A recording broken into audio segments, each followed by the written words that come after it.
भगवान श्री कृष्ण पांडवों को साथ लेकर कुरुक्षेत्र में आए, जहां भगवान के परम भक्त वीर शिरोमणि गंगा पुत्र भीष्म बाणों की सैया पर लेटे थे। पांडवों ने पितामह को प्रणाम किया।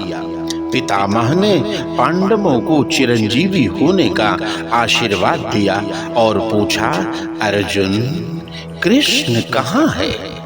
अर्जुन ने कहा, नेत्र खोलिए पितामह, देखिए श्री कृष्ण हमारे मध्य में ही खड़े हुए हैं। पितामह ने अपने नेत्र खोलकर श्री कृष्ण को प्रणाम किया और उनकी स्तुति करने लगे, जिनका शरीर त्रिभुवन में सुंदर एवं श्याम तमाल के समान सांवला है, जिस पर सूर्य रश्मियों के समान श्रेष्ठ पीतांबर लहराता रहता है और कमल सदृश मुख पर घुंघराली अलकें लटकती रहती हैं। उन अर्जुन सखा श्री कृष्ण में मेरी निष्कपट प्रीति हो।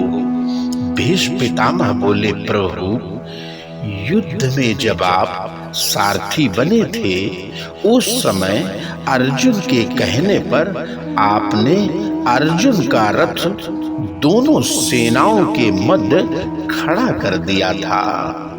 तो प्रभु, उस समय मैंने आपकी एक चोरी पकड़ी थी। भगवान बोले, क्या पितामह? भीष्म बोले, आपने शपथ ले रखी थी, मैं युद्ध में शस्त्र नहीं उठाऊंगा।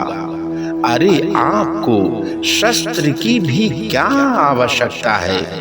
जब अर्जुन युद्ध करता तो आप बैठे बैठे इतना सुंदर स्वरूप बना लेते कि शत्रु पक्ष का सैनिक आपको देखता रहता था तो देखता ही रह जाता था।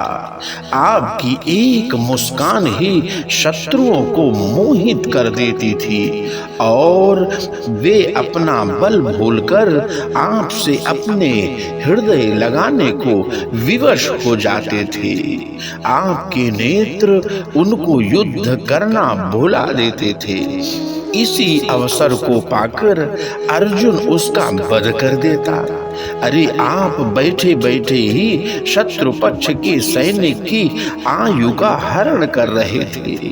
युधिष्ठिर के प्रश्न करने पर पितामह भीष्म ने दान धर्म, राज धर्म, मोक्ष धर्म का वर्णन कर उपदेश दे ही रहे थे कि उसी समय उत्तरायण का वह पवित्र समय आया जिसकी योगी लोग प्रतीक्षा करते हैं।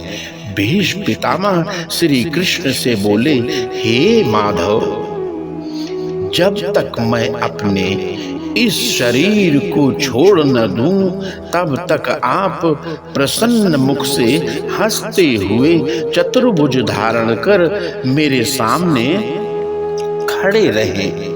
और इतना सुनते ही श्री कृष्ण ने चतुर्भुज रूप धारण कर पितामह के सामने खड़े हो गए, क्योंकि भगवान का तो कहना ही है, मैं तो भक्तन हाथ बिकानो।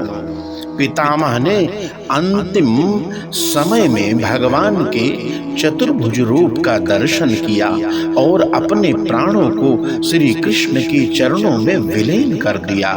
उस समय देवता जय जयकार करने लगे और पुष्पों की वर्षा करने लगे। सौनक जी युधिष्ठिर ने उनके मृत शरीर की अंत्येष्टि क्रिया कराई और कुछ समय के लिए वे शोक में चले गए। उस समय मुनियों ने बड़े आनंद से भगवान श्री कृष्ण की स्तुति की। इसके पश्चात